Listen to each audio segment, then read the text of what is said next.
नमस्कार, आप देख रहे हैं पटना प्राइम और मैं हूं आपके साथ प्रिंस कुमार। जिस तरीके से लगातार राजनीतिक जो है वो अब अंतिम दौर में चल रहा है और कहीं न कहीं 2 चरण का मतदान भी पूरे देश में हो चुका है। उसके बाद तेजस्वी यादव मीडिया के सामने आते हैं और मीडिया के सामने आते ही उन्होंने बहुत बड़ी बात कह दी। उन्होंने साफ तौर पे कहा कि पहले चरण के बाद तो बीजेपी के लोग और प्रधानमंत्री मोदी परेशान चल रहे थे, लेकिन दूसरे चरण के मतदान के बाद बीजेपी के सारे लोग फ्रस्ट्रेट हो चुके हैं। उसके साथ उन्होंने और भी बड़े-बड़े आरोप लगाए हैं बीजेपी पे, लेकिन सबसे पहले तेजस्वी यादव ने क्या कुछ कहा है, उनकी बातों को आप सुनिए। देखिए, दूसरे चरण का चुनाव जो है मतदान कल खत्म हुआ है और बीजेपी के लोग जो है भारी डिप्रेशन में है।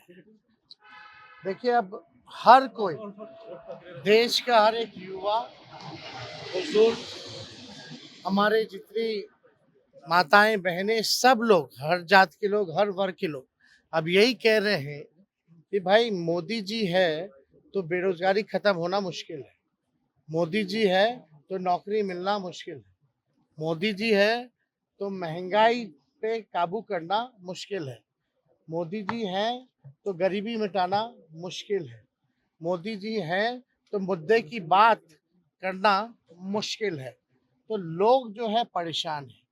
मोदी जी बिहार आए कल, 2-2 सभाएं किया उन्होंने, एक बार भी जो है मोदी जी ने मुद्दे की बात नहीं की।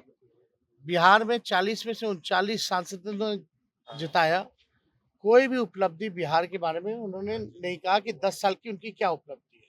ना ही आने वाले 5 साल का उन्होंने जिक्र किया कि क्या विजन है बिहार के लिए।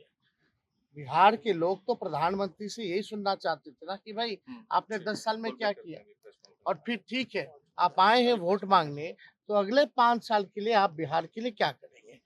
तो मोदी जी ने इतना झूठ बोल लिया है 10 सालों में कि अब जनता उनके झूठ पर विश्वास करने वाली नहीं है। 400 पार के नारे नहीं लगे। इसलिए 400 के पार नारे तो आप जान ही रहे, भूल गए, हम तो ट्वीट किए ही थे।